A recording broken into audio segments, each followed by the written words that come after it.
Today we're going to work through the poses one by one that are described in detail in the Foundations of Yoga practice manual. So let's go ahead and begin. We're going to begin with alternate nostril breathing. It's just always a wonderful way to settle in and to begin a practice. So come to a comfortable seat. Take the right hand, fold the index and third finger into the palm, and then bring the hand to the face. We'll use the fourth finger to close off the left nostril, the thumb to close off the right nostril. So just be aware of those digits touching the outside of the nostrils, but don't close off either nostril yet. I will instruct you through 4 rounds of alternate nostril breathing. So inhale through both nostrils, close off the left, and exhale through the right. Inhale right, close, exhale left.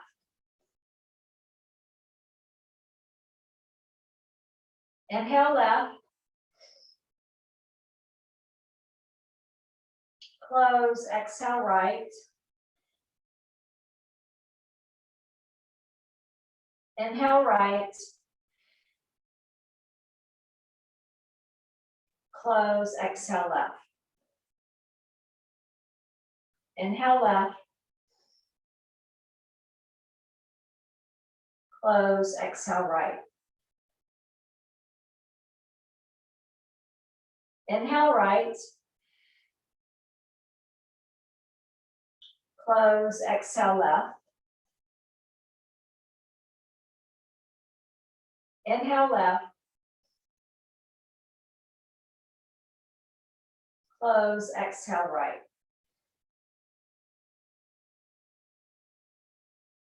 Inhale right, close, exhale left.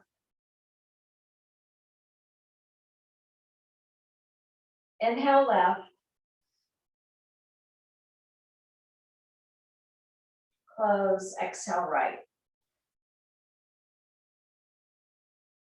Go ahead and bring the hand down so that both hands are resting on the knees. You can always touch index finger to thumb with the fingers open, palms open to the ceiling, and just allow the backs of the hands to rest comfortably on your knees. And continue to focus on the breath, allowing the breath to flow in and out through the nostrils is preferable, but if you're particularly stuffy, by all means, breathe through the lips. And so just bringing all of your awareness into this moment and making the intention to remain connected to the breath through the practice. So let's go ahead and come up into a standing pose. The first asana on our list of poses is mountain pose or Tadasana. So come to a standing position. The feet are placed beneath the hip bones or the anterior superior iliac spines. And then you bring up a gentle squeeze in the buttocks so that the pelvic bowl is parallel to the floor, and that you're not tilted either forward or back. Allow the hands to just release down, the arms to release down at your sides, giving a gentle squeeze in the back body, your shoulder blades, so that they are active and not rounding forward. You want the shoulder blades to be neutral. You're lifting up through the crown of the head.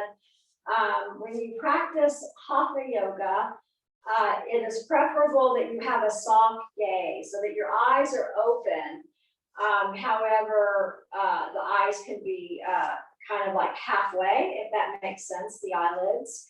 And so then just bring awareness to the inside, noticing the weight on the soles of the feet. And so ideally the weight is evenly distributed over the soles of the feet and not locking back into the heels and not carried on the balls of the feet, but it is equally distributed. And this is the very basis for your posture, your alignment. It's one of the most important poses to develop and to be very comfortable with. So another variation of mountain pose is to inhale, take the arms out like letter T, again, connecting palms into shoulder blades, tops of the arms plugging into the shoulder girdle. Turn the palms up and take the arms up over the head, shoulder width apart. And so the palms are active in the sense that the fingers are spread. And even though the arms and the hands are going to stay shoulder width apart, it is as if you are holding on to a beach ball. So you're actually pressing the hands into that invisible space, activating sensation, activating muscular activity. So just breathe a few breaths here. So inhale and exhale. All right, so moving into the pose and then actively taking a few breath cycles. And then go ahead, we're going to rotate the palms out. Notice that the arms and the shoulders follow, and then press down, coming back to mountain, and take another breath here. Full breath cycle while I check my list and make sure that I stay on track with our actual illustrations in the practice manual. So the next pose is called half moon or Ardha Chandrasana. And so there are several different Ardha Chandrasana poses. I am offering this practice from the tradition of Kripalu yoga in their 200-hour yoga teachers training. So inhale, take the arms out like letter T, turn the palms up, take the arms over the head, just as we did in our experience of Tadasana.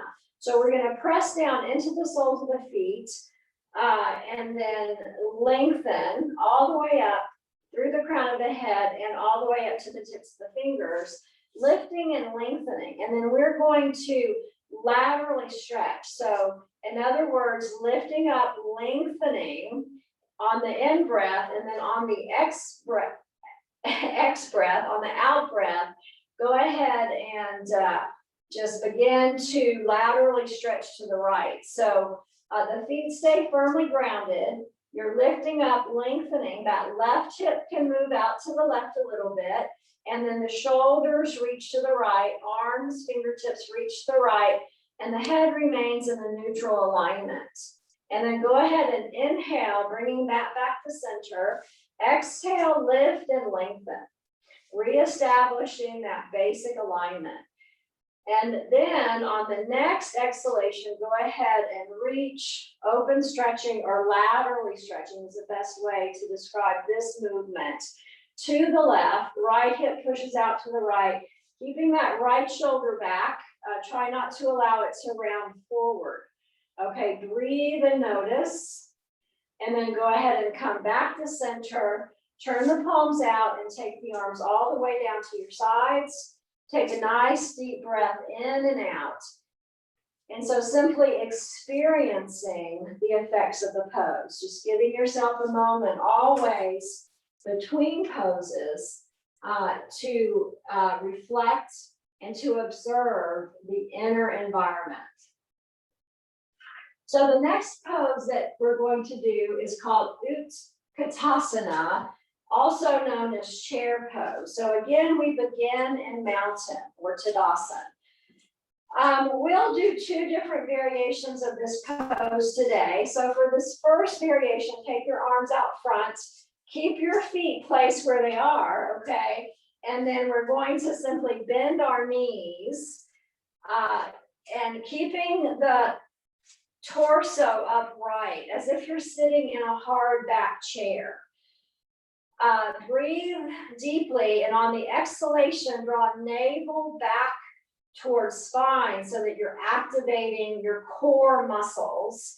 And then make sure that your knees are tracking in alignment with your toes, so they're not bowing out, okay, and they are not habitually coming in towards each other, but everything is tracking like a plumb line from your hip through the knee and in the same direction as your toes. So breathing, noticing this is a very good pose for creating endurance and muscular strength. And then go ahead and straighten the knees, bring the arms down to your side. Once again, move into your breath. Observe the inner experience of the pose, the effects of the pose. Nice deep breath in and out. Now, in this next variation of chair pose, we're going to add hinging at the hips. And so what is important when that happens is that you keep the small of the back long, okay? You don't hyper flex this lower back, okay? So again, start by just bringing the arms out in front, and then once again, just bend the knees, paying attention to your alignment, tracking hip bones, knees, and feet, but also paying attention to low back and keeping the low back long, okay, not allowing it to compress. And then also begin to hinge at the hips. So the effect of that is that the torso comes forward, and then you may be able to sit just a little bit deeper. So breathe, notice, keep your head in alignment, and then go ahead and straighten the legs, bring the arms down at your side. Nice deep breath. Once again, tuning into the body and noticing the effects of the pose. All right. Nice deep breath.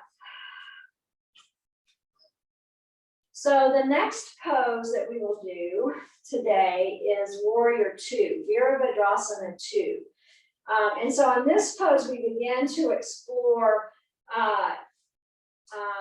abduction of the femur in the hip joint. And so let's go ahead and just begin. So begin as always in mountain. And then we're going to step the feet apart as wide as you can safely take them. So in other words, if your feet get too wide apart, it's a strain on the muscular balance, and you'll start to compensate by other parts of your body shifting out of alignment. So even as we take our feet apart, and for right now, the feet are parallel, okay? Again, press into the soles of the feet and slight squeeze in the buttocks to bring the pelvis to a neutral position. So that's very important, and you'll notice as we move through this, depending on what we're doing with our legs, that part might want to shift back to its habitual way of carrying itself. Okay, so keep paying attention. Keep imagining that you're pulling everything in towards the center, pulling the legs up towards the core, okay? So hands on the hips, and what we're gonna do to set up this pose is to pivot on the ball of the right foot. Okay, so this way you can find the best alignment for you for this pose. Okay, so keeping everything else stable, we've simply externally rotated, okay, the right femur, okay? And so then what you want to do is check in with yourself again to make sure that to the degree that you externally rotated, okay, that you can still keep the toes, especially the second and third toes, or the first and second, just depending on your anatomy, keeping those toes tracking through the center of the knee and all the way up to the anterior superior iliac spine, okay? So another detail that will help you to find balance and stability in this pose is to internally rotate the left femur, okay? So in other words, that foot's gonna angle in just a little bit as that translates all the way up through the leg and into the hip joint. So take a breath here. Okay, take a breath here, once again, noticing that alignment that we built, in Tadasana, even though your feet are in a different position now. Your pelvis is still in the center. Your chest is still centered over the pelvis, and your head is centered over that. So breathing and lengthening the spine from the waist down, and also lengthening the spine from the waist up. And then what we're going to do next is just bend the knee. And I want you to gaze down at your knee to watch the bending of it, to make sure, okay, your visual cue tells you that you're where you're supposed to be, okay? And then once you're sure that the knee is tracking, you can turn your attention back to the center, and you can set your dristi, your gaze, on the horizon or just at eye level, okay, wherever that gaze happens to fall. And then we're going to float the arms up like letter T, okay, everything else remains stable and comfortable, okay? Breathing and noticing, and then simply turn your head to gaze past the fingertips of the right hand, okay? And breathe and notice. So inhale, lengthening spine in both directions. Exhale, pull everything in towards the midline, pull everything in towards center, so that you are a strong warrior. Okay, breathe and notice. And then to release from the pose, just bring the hands to encircle your pelvic bones, okay? And then just set both feet back in a neutral alignment. So the right foot comes in quite a bit, left goes out a teensy bit, so that the feet are once again parallel to each other. Okay, nice deep breath. Notice what feels different from side to side, okay? Having done one side of this asymmetrical pose, but not the other. So nice deep breath, and then let's go ahead and move into it on the other side. So pivoting on the ball of the left foot, bringing that right heel forward to where it needs to be, okay? And it's individual, but you want the toes, the center of the knee, and the anterior superior iliac spine to be able to track in alignment. And then turn the right foot in ever so slightly, internally rotating the right hip. So that translates all the way up. You're not just moving the foot, but the movement of the foot causes the ankle, the shin, the knee, the thigh, all to change shapes, okay? So bend the front knee, bend the left knee, and finding that place where you are both stable and comfortable, and the knee is either in line with the ankle, okay, or back a little bit, okay? Back a little bit is a safe place if that's where you find yourself. But if your knee is jutting over the toes, then you need to pull the knee back or widen your stance, okay? So just paying attention, learning about your own anatomy, your own particular and unique design, which is ultimately the same as every human, but specific to you individually. So now let's lift the arms out like letter T and just allow your gaze to move out past the fingertips and breathe. And so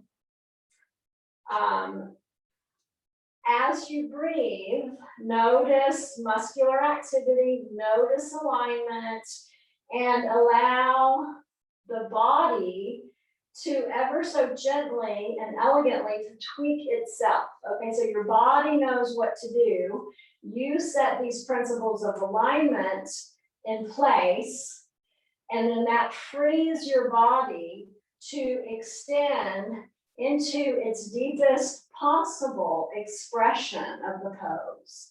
Breathing and noticing. Hands to your hips, square the feet once again. Take a moment, Nice deep breath and simply observe. Notice what you're feeling, and then go ahead and let's walk the feet in towards each other. So heels, toes, heels, toes, heels, toes. And then once again, return to mountain. Close your eyes now. Focus on your breath. Focus on sensation in your body and simply note. Note what you're feeling. Note what you're sensing. Note what you are experiencing without judgment.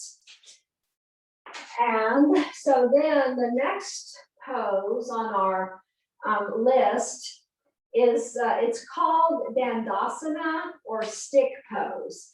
So for this pose, I'm going to have you grab your blanket.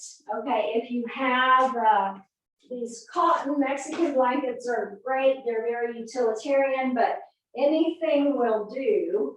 The idea here to make the pose, the alignment of the pose more accessible, we're going to fold the blanket so that it is from 2 to 4 inches in height. Okay, and the more you do this, the more you will know where you need to be with it.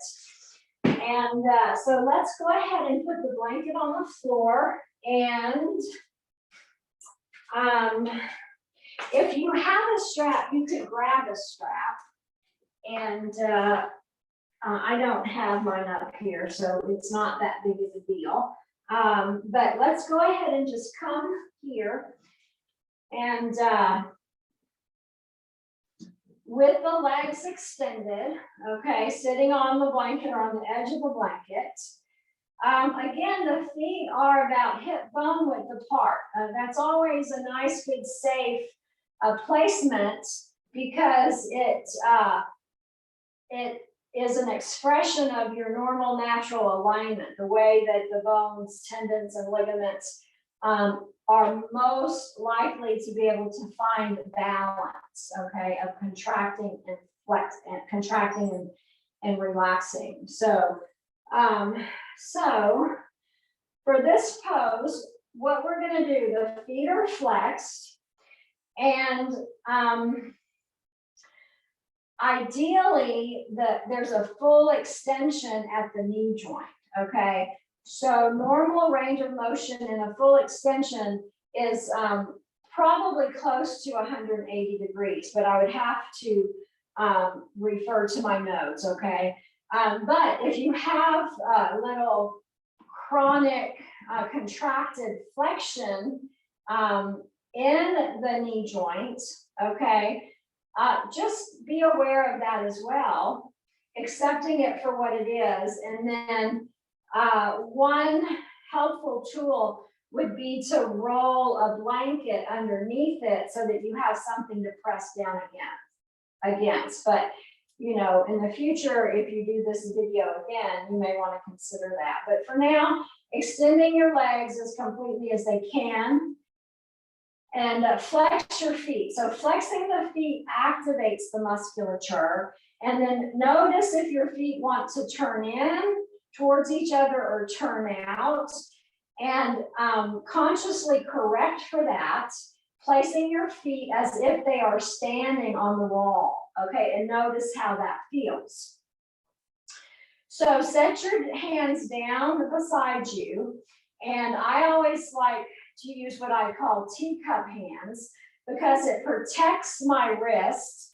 I can keep my fingers, the finger joints, the wrists in alignment with the elbow and the arm and mitigate how much actual pressure I'm putting because it's a whole body experience. You don't want to just be lifting your spine by flexing your wrists and pressing down.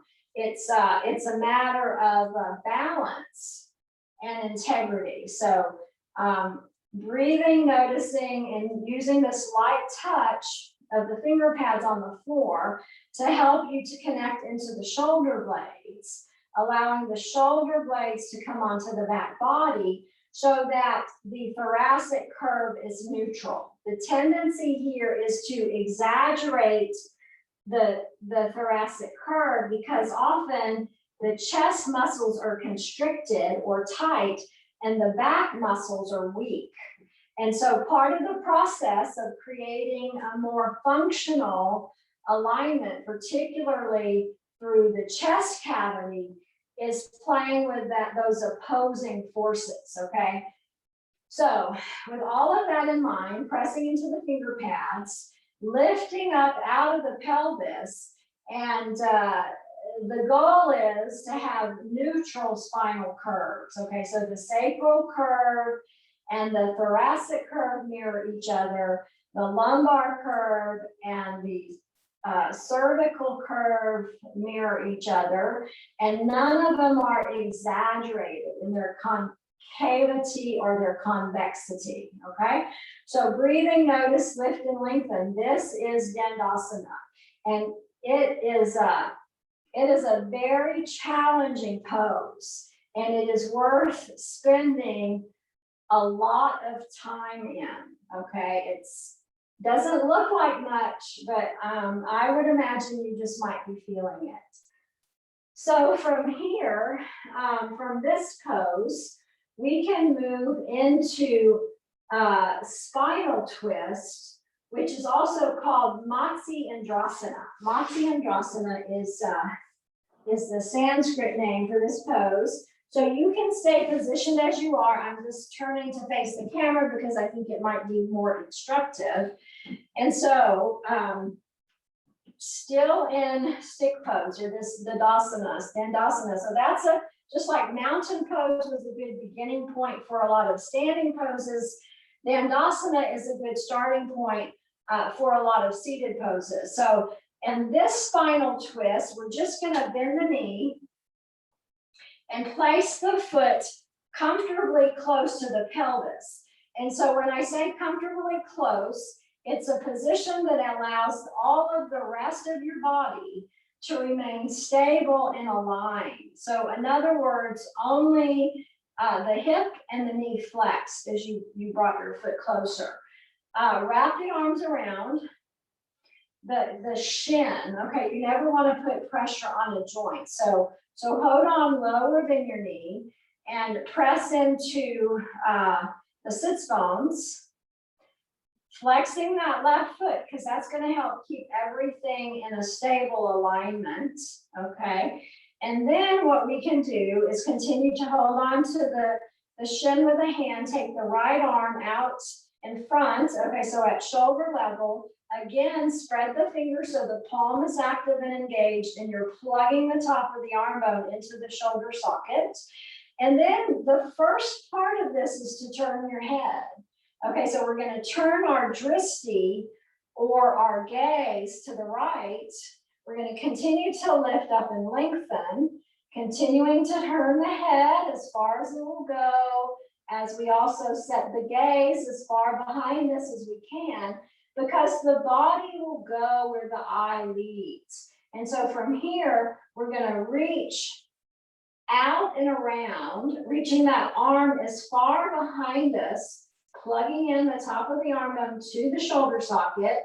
We're pressing the chest towards the thigh, we're holding on, and then go ahead and set your hand down and just continue to lift and lengthen. So with this, if you want to flex your wrist to be able to press very solidly into all of the backs of the fingers and towards the palm of your hand, you may, because you probably need more oomph in this position to remain stable and grounded on the sits bones, okay, on the floor of the pelvis, reaching down to the floor as you're lifting and lengthening from the waist up, okay, lengthening from the waist down, okay, growing roots down into the earth, and then twisting from the level of the waist. And so continue to breathe, continue to notice sensation in your body, and continue to move ever so slightly deeper into the pose. So So when we make changes in yoga, we move to our fullest expression. And then if we stay in that fullest expression with mindfulness and attention to exact alignment, the pose will begin to deepen. So you will be able to begin to move millimeter by millimeter into a deeper expression of the form. Now go ahead and release, come all the way around, extend that right leg. And then again, take a moment, simply noticing what feels different from side to side. It would be unusual if you're not feeling significantly different in the right side now than the left, okay? You may not feel anything, so that's an opportunity to continue to move awareness inward and to awaken that aliveness on the inside, which allows you to actually sense what's going on in the body. All right, so now we need to move on to the other side. So bend the left knee, place the foot comfortably closed, keeping the pelvis even and stable, pressing down into the sits bones, being aware of the whole pelvic floor, the musculature that is a sling, okay, layers of sling that connect from side to side and then from the bones front and back. And so simply noticing all of that, and once again, moving into your breath, wrapping arms around your shin, just to find your level of stability, which is called sthira in Sanskrit, important word, and sukha, which means good space, and it can be translated as comfort, okay? So noticing that, lift and lengthen, and then again, so we're gonna hold on with just the right hand. We're gonna take the left arm out in front of us at shoulder level, and then the movement begins with the gaze. So turning the gaze as far behind as you possibly can, breathing, and notice how you can increase how much you can turn your head millimeter by millimeter as you keep everything else in a stable, comfortable position, and then begin to move the hand and the arm, plugging the top of the arm bone into the shoulder socket. So there's no disconnection, there's integrity, okay? And so, and then finally, when you can reach no farther behind you, go ahead and set the hand down wherever it reaches. So it may be beside you, all right? It may be behind you. Just notice where you go with it, and then pressing firmly into the back of the hand, protecting the wrist. So where my wrist, where my forearm connects to my hand, that part is actually lifted up off the floor, okay? But the backs of my hand, backs of my fingers, and where my fingers connect into the hand, that is the part that is pressing down. So breathe and notice, lift and lengthen, moving ever slightly more into this lovely, lovely twist. Breathing and noticing. And then go ahead and release, coming all the way around, extend the left leg, and then just take another moment to breathe and notice. Breathe and notice. All right. So the next pose in our sequence is called Ardha Salabahasana, or half lotus. So for this pose, we're going to come down onto the floor, onto our bellies. And so again, the aid of the blanket is useful just in increasing our comfort. So if you have a blanket, you can place it out onto your yoga mat, and then you're going to place yourself down onto the floor onto your bellies. And so in this pose, let's go ahead and just put the forehead on the hands. Okay, so one hand on top of the other, forehead on the hands, and breathe. Okay, so pressing the pubic bone down into the earth. Reaching the elbows out, okay, away from the hands, even as the hands are glued to the floor or one on top of the other, so that you are expanding the width of the chest, and you are allowing the chest to reach more firmly down into the earth, and take a nice deep breath. All right, so just getting a sense of your alignment in this belly down pose. Feet are about hip width apart or hip bone width apart. And then let's go ahead and bring the hands down to the sides, and the chin will be on the floor, okay? So actively hold the chin to slightly touch the floor, allow the neck to be neutrally aligned. And then what we're gonna do is slowly and mindfully lift one leg at a time. So let's go ahead and start with the left leg, just because it's the one closest to the camera. And then so from the buttocks, as you press down with the right foot, from the left buttocks, float that left leg up off the floor. Leg is as extended at the knee joint as it can be, okay? So in other words, as straight as it can be, lifting, lengthening, and reaching from that left hip joint all the way down to the tips of the toes, okay? The ankle is extended so the toes can be pointed. So just breathe, notice, lift, lengthen, press the chin down, press the chest down, and notice tension and tightness in parts of the body that are not responsible for making this movement happen. And then just breathe into those parts and invite them to return to their neutral, natural alignment. And then go ahead and set that leg down. Nice deep breath. And then we're gonna just move right on to the other side. So pressing into the feet, connecting the chin to the floor. As much as possible, the spine is in a neutral alignment. And then begin to lift from the right buttocks. Okay, that's where the action begins. And then the leg just floats up, keeping everything else stable and even. Okay, breathing into that buttocks, breathing into that leg, and really extending from the hip joint all the way down to the tips of the toes. Breathe and notice. Breathe and notice. And then go ahead and release the leg down.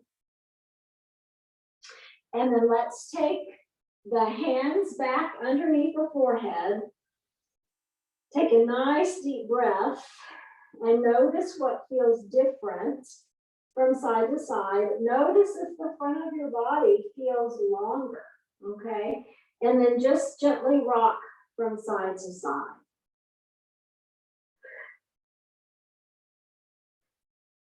All right, so let's bring that to stillness. The next pose in our sequence is Bhujangasana, or Cobra pose. And there are as many ways to approach this pose as there are traditions or lineages of yoga. So the way that we're going to approach this today in this practice is again from the Kripalu Center for Yoga and Health 200-hour yoga teachers training that I attended in 1994. So their delivery of this pose may have changed since that time. As I said, there's plenty of different ways to approach it. So let's go ahead. What we're going to do is we're going to bring the hands so that they are just underneath our shoulders, okay? And the forehead will be on the floor, and the elbows will be tucked in towards the waist, okay? So press into your feet, press into your thighs, press into the crease, the groin crease, okay? And then what we're gonna do is we're gonna press into the hands, and then we're gonna lift with the chest. So we're gonna lift with the chest and invite the chest to push forward towards the top edge of the mat. Okay, so that we're extending through the torso, and then the head of the actually, of course, lifts in alignment with the rest of the body. So this is not going to be your huge, big, dramatic Cobra pose, but it's going to be a very safe and a very strengthening and stabilizing pose. So really press into your feet, your thighs, your pubic bone, your hip bones, okay, as you press the sternum forward, lifting through the crown of the head and breathing. Breathing and noticing, and then finally go ahead and release. Set the forehead onto your hands once again, and take a nice deep breath. Notice sensation in your upper body. So that is a wonderful pose and a wonderful way to practice it for people with low back discomfort, okay, particularly if it's of a chronic nature. And then also for anybody with misalignments through their chest or their thoracic spine. So with that being said, we're going to now we're going to transition onto our backs. So go ahead and press yourself up and walk the knees forward, and then just go ahead and bring the feet to the front of the mat, and then lower the whole body down.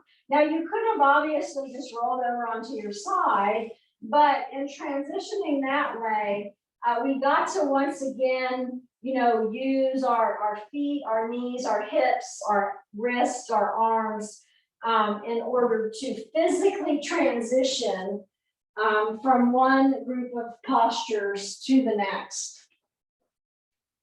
So the next pose on our list is Apanasana, or wind relieving pose. And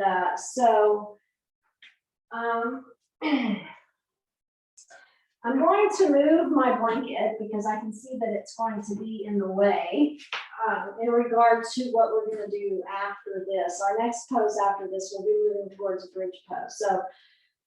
But for now, Apanasana. So this is a wonderful little set, and it's a good actually warm-up set. It just happens that in this flow, it's towards the end. And it is also a good cooling down kind of a pose after the intensity of Locust or half Locust and Cobra pose. So legs are extended, okay? And the arms begin down at your side. And then what we're going to do is inhale, float the arms up over the head. And then we're going to raise the right thigh. So we're going to flex the right hip. We're going to flex the right knee, and we're going to grab a hold wherever we can, keeping everything else in alignment. So you might need to hold on behind your thigh, or you may be able to comfortably reach around your shin, and you're just going to press the thigh close. And then releasing leg down, take arms up overhead again. And then same thing, other side. Hands coming around the left thigh or the left shin, pressing the thigh close, and then inhaling, taking arms overhead, extending leg down. So again, other side. So let's just play through this. We'll do 4 repetitions on each side in total. Okay, so this is number 2, right side, then left side, arms float up, and then flexing thigh, holding on, pressing. Hands float overhead as the leg goes down. Changing sides, moving at your own pace, allowing the movement to be married to the breath. So one part of the breath to one part of the movement. And then go ahead and release, arms extended, legs extended. And then from here, you can just really reach from the soles of the feet. And the feet now can be flexed or pointed. It's your choice. And just really lengthening from the fingertips to the toes, pressing as much of your whole body into the earth that will possibly go. Okay, breathing, lifting, lengthening. All right, not lifting, just lengthening. And then go ahead and release. And so next is bridge pose.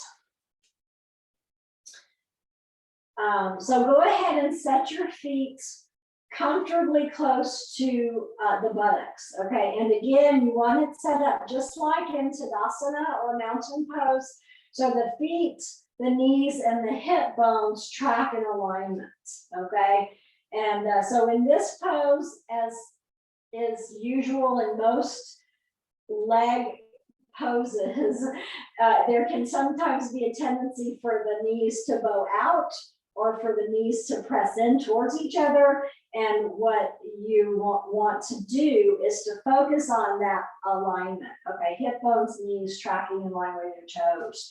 So set the hands down at your sides, but do not pull your shoulders down, okay, towards your pelvis. You want to keep the side body long.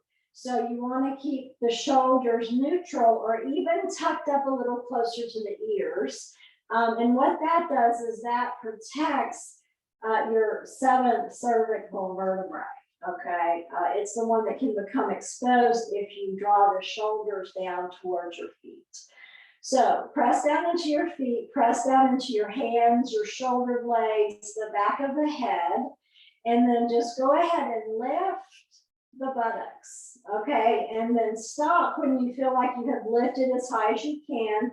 But we are going to stay here, okay, and we're going to breathe with it, and we're going to invite a deeper expression of the pose. So press into your feet, press into your hands, your shoulder blades, the top of the head, and then notice if you can lift your hips a breath higher, and then stay there.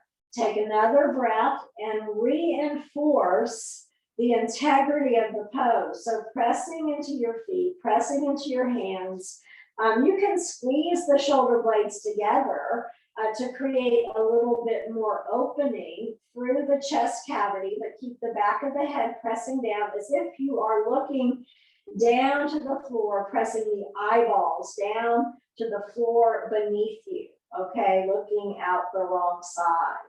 So breathing, noticing, lifting, and lengthening, and with every breath, simply invite a deeper expression of the pose, breathing and noticing, and then go ahead when you're ready, just slowly transition, setting the sacrum down, and take a nice deep breath. All right, so the next pose is hand to foot pose, Supta Padangusthasana. Okay, reclining big toe pose. And so with this pose, I highly recommend the use of a strap. And in the instruction manual, it teaches it with the use of a strap. As I said earlier, I didn't bring my strap upstairs with me today, so we're gonna practice it without, which is also perfectly doable, all right? The dynamics will be the same. It'll just be a little harder and you won't be able to move as deeply into the pose. But that's okay because we only have about 9 minutes left for this practice session. So press into the soles of the feet. The knees are still bent, same position for bridge. This is a great starting point for this pose, okay? So awareness of the sacrum. So pressing the whole sacral bone as much as you can, okay, into the earth. Notice the shoulder blades, pressing shoulder blades into the earth. Notice back of the head. So what we do now is we are going to extend the right leg. And so you can just extend the right leg on the floor and flex the foot. Okay, and then what we're going to do is we're going to begin to lift that leg. So the challenge is to keep the knee in a full extension. Okay, so if the knee starts to bend, then you have to lower down a little bit. Okay, but breathe and notice, and this is hard. So notice the relationship of the femur, the head of the femur into the hip socket, and the relationship that that has with the rest of the pelvis, okay, particularly the acetabulum, the hip joint. So you're going to raise the leg no higher than 90 degrees. That's where you want to go with it, no higher. So with the strap, when you practice it in another session, have your strap, and then with the strap around the ball of the foot, you can integrate your shoulders, the strength of the shoulders, into the lengthening and release of the hamstrings and the quadriceps. Okay, so breathing and noticing, breathing and noticing, breathing. And then when you're ready, just go ahead and lower that leg mindfully down. All right, notice the difference from side to side, and then go ahead and bend that right knee, placing the foot back in alignment with the other, and then we'll go ahead and move through this with the other leg. So extend the left leg out onto the floor. Foot is flexed, it's very active. Okay, so the strength of your stability, okay, so pressing down head, shoulder blades, arms, sacrum. So that's the stability, and then the strength and those big muscles in the buttocks and the thigh. Okay, that's going to allow you to, with an extended knee, raise the leg to 90 degrees and take a nice deep breath. Just breathing and noticing. And if it doesn't go to 90 degrees, that's fine. You know, if this is as far, if 45 degrees is as high as you can get it with the leg in a full extension, or the fullest extension it will go to, just stay there with it. Okay, so breathing, noticing, and then continue to make the effort to lift the leg higher and higher, or just to stabilize the pose where you know you need to be with it. So breathing and noticing. And then go ahead and lower the leg all the way down mindfully. And then go ahead and bend the knee, setting the foot back in alignment. And